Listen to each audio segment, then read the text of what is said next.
আসসালামু আলাইকুম। আজকে আমি সলভ করব প্রফেসর রাও 952 ডিভিশন 4 এর জি নাম্বার প্রবলেমটি। এখানে একটা ফাংশন বলা আছে D of N. D of N মানে এন একটা সংখ্যা, এই সংখ্যার সবগুলা ডিজিটের যোগফল।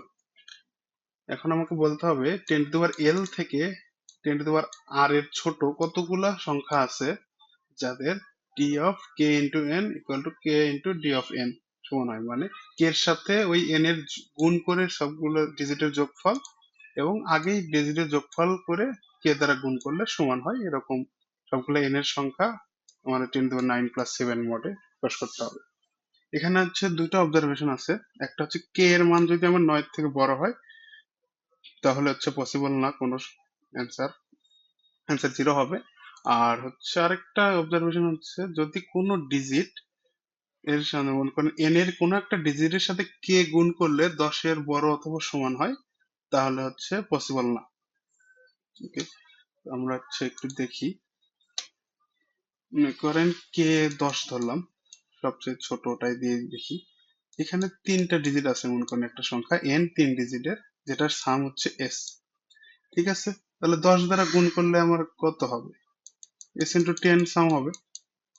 এবং এই সংখ্যাটা থেকে 10 দ্বারা গুণ করলে কি এখানে একটা ডিজিট বাড়বে? একটা ডিজিট বাড়লে কি হবে? এস প্লাস এই ডিজিটটা হবে, এস প্লাস এই ডিজিটটা হবে।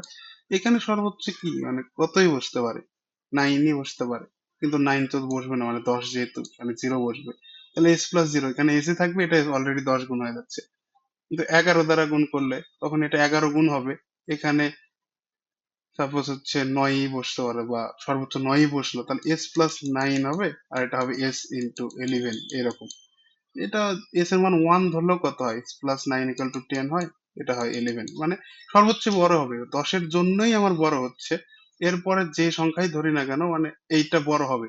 এস ইন্টু কে আর এস প্লাস কে বা সামথিং কে ইন্টু 9 এরকম কিছু থাকবে, যেটা অবশ্যই ছোট হবে কারণ এগুলো সবগুলো প্লাস আকারে থাকতেছে, এটা বড় হচ্ছে। তার মানে আমরা বুঝতে পারলাম কে 10-এর থেকে বড় হইলে পসিবল না। এখন আসি হচ্ছে কোন একটা ডিজিটের সাথে কে গুণ করলে যদি 10-এর সমান অথবা বড় হয় তাহলে কেন পসিবল হবে না? আচ্ছা, মনে করি যে এরকম ডিজিট গুলো আছে এ বি সি ডি, এর এই সংখ্যাটার এই ডিজিট গুলো এবিসিডি আছে। ঠিক আছে, এখন এইখানে মনে করলাম সি সমান 4। এখন আমার কে এর মান যদি 3 থাকতো তাহলে এই 3 এবং 4 এর গুণফল কত হয়? 12। এই কে এর সাথে তো আমি পুরাটা গুণ করব, কে এর সাথে তো গুণ করে করবো পুরা ডিজিট বাই ডিজিট, যেহেতু এটা এক ডিজিটের, তাহলে 3 ডির সাথে গুণ হবে, সির সাথে গুণ হবে, বির সাথে হবে, সবার সাথেই গুণ হবে। তাহলে এইটা 12, মানে কি এই পজিশনে এইখানে একটা 12 চলে আসবে, এই ক্যারিটা সামনে চলে যাবে। এই 12টাকে আমরা কিভাবে লিখতে পারি? যে 10 প্লাস 2 এইভাবে, মানে এই জায়গাতে হচ্ছে তো ইয়ে চলে আসতেছে, তো এরকম আসতেছে 10 প্লাস 2। কিন্তু এইটা যখন হচ্ছে আমার মূল সংখ্যার সাথে সামেশনের সাথে গুণ হবে, সামেশনের সাথে যখন গুণ হবে তখন কি হবে? এরকম 4 ইন্টু 3 সামেশনের সাথে গুণ হবে, মানে কি A plus B plus C plus D এরকমই এটার সাথে গুণ হবে। তার মানে কি এ ইন্টু 4, তাহলে এখানে সি ইন্টু 4ও হবে, প্লাস এখানে হচ্ছে কি B into 4 plus D into 4। মানে আমি ডিরেক্ট যদি এই ইকুয়েশনটা করি তাহলে কিন্তু সি ইন্টু 4 ডিরেক্ট আমার অ্যান্সারে যোগ হচ্ছে।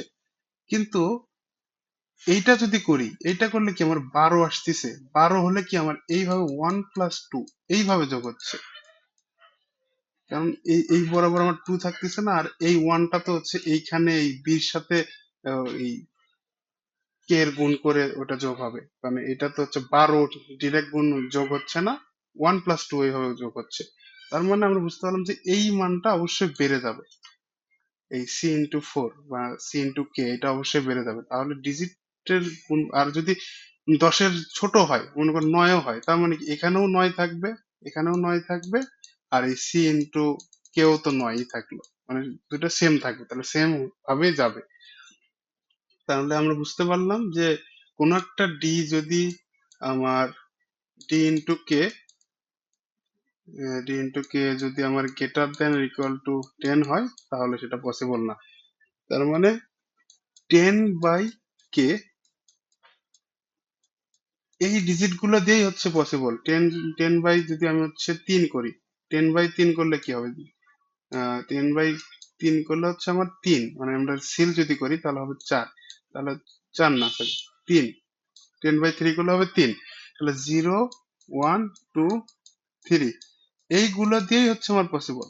এখানে সিল না ফুল ফ্লোর করতে হবে। এই ডিজিট গুলোই হচ্ছে আমার পসিবল, কারণ 4 ইউজ করলে ওটা 10-এর বেশি হয়ে যাবে, কারণ কে সমান আমি 3 বলছি। তার মানে আমার এই 10/k এটাকে ফ্লোর করে +1 এতগুলো ডিজিট আমি হচ্ছে ডিজিট আলা সংখ্যায় আমি ইউজ করতে পারবো। ঠিক আছে, তাহলে আমি এখানে দেখি 10^l মানে কি? 10^1 মানে 10, দুইটা ডিজিট।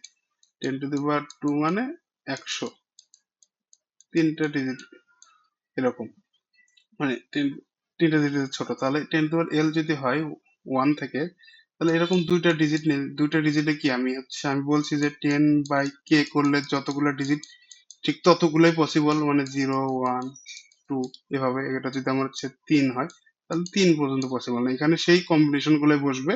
তাহলে সামনে কি একটা হচ্ছে আমার জিরো বসতে পারবে না, 1 2 3, মানে এই সামনে আমার পসিবল সংখ্যা হচ্ছে এটা। যদি আমি ডি ধরি, এই সংখ্যার এই সেটের সাইজটা যদি ডি ধরি, মানে 10/k+1 এটাকে যদি ডি ধরি, তাহলে এই সামনে আমার বুঝতে পারবে d-1 সংখ্যক, এরপরে এতে কি বুঝতে পারে, ডি সংখ্যক বুঝতে পারে। তাহলে আমি যদি 3 ডিজিটের হয় তাহলে সামনে বুঝতে পারবে d-1 সংখ্যক, কারণ আমরা জিরো বাদ দিচ্ছি, সামনে জিরো হবে না।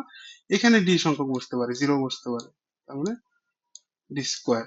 তাহলে 4 ডিজিটের হলে 4 ডিজিটের হলে এগুলোতে ডি বসবে, ডি বসবে, ডি বসবে, এখানে d-1 বসবে। তার মানে d-1 ইন্টু ডি কিউব। তাহলে এইভাবে হচ্ছে আমরা আর এর জন্য বের করব, সেখান থেকে এল এর জন্য বের করে বিয়োগ দিয়ে দেবো, তাহলে আমরা হচ্ছে অ্যান্সারটা পেয়ে যাবো। তো আমরা একটু যদি হচ্ছে কোডে যাই, কোডে আছে হচ্ছে আমরা প্রথমে অবভিয়াস কেস 10 এর থেকে বড় হলে 0, 10 এর সমান অথবা বড়। এরপর ওই যে ডি আমি বের করে নিছি, ডি। তাহলে প্রথমে আর এর জন্য বের করছি, আর-1 কেন? কারণ আমাকে এখানে বলছে যে আর এর থেকে ছোট। আর যদি হয় এরকম, যদি বলি আর যদি হয় হচ্ছে 3, তার মানে কি এরকম তিনটা সংখ্যা এর থেকে ছোট কি 1 2 3, তিনটা সংখ্যা বিশিষ্ট।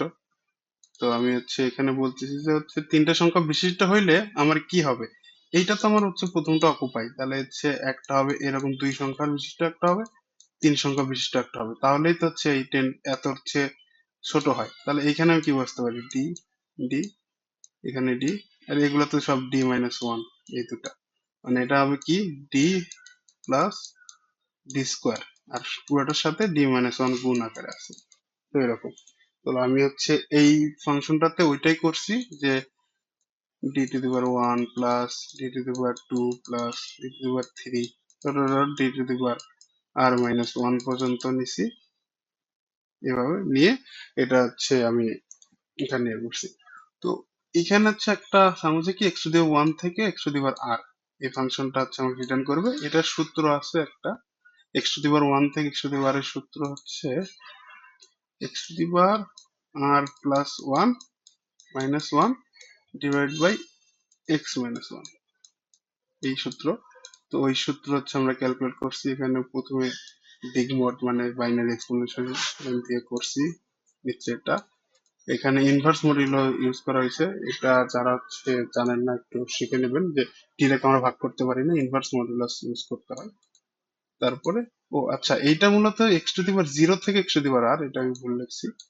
তাহলে হচ্ছে x⁻0 যেহেতু এর সাথে একটা যোগ হবে, তাহলে এক বিয়োগ করলে x⁻1 থেকে x⁻r পাওয়া যাবে, এটা আমি রিটার্ন করছি। তার সাথে d-1 গুণ করে দিছি, এবং হচ্ছে এল যদি জিরো না হয়, তাহলে হচ্ছে জিরো যদি হয় মানে কি 1 থেকে শুরু, তাহলে তো সামনে কিছু বাদ দেওয়ার নাই। যদি এল অন্য কিছু হয় তাহলে আমি বাদ দিতে পারবো, তখন ওই যে আমি l-1 পর্যন্ত নিছি ফাংশনটা, এবং ওই সেম জিনিস ক্যালকুলেট করে জাস্ট বাদ দিয়ে দিছি, অ্যান্সার থেকে বাদ দিয়ে দিছি। এটা হচ্ছে প্রিন্ট করছি। ওকে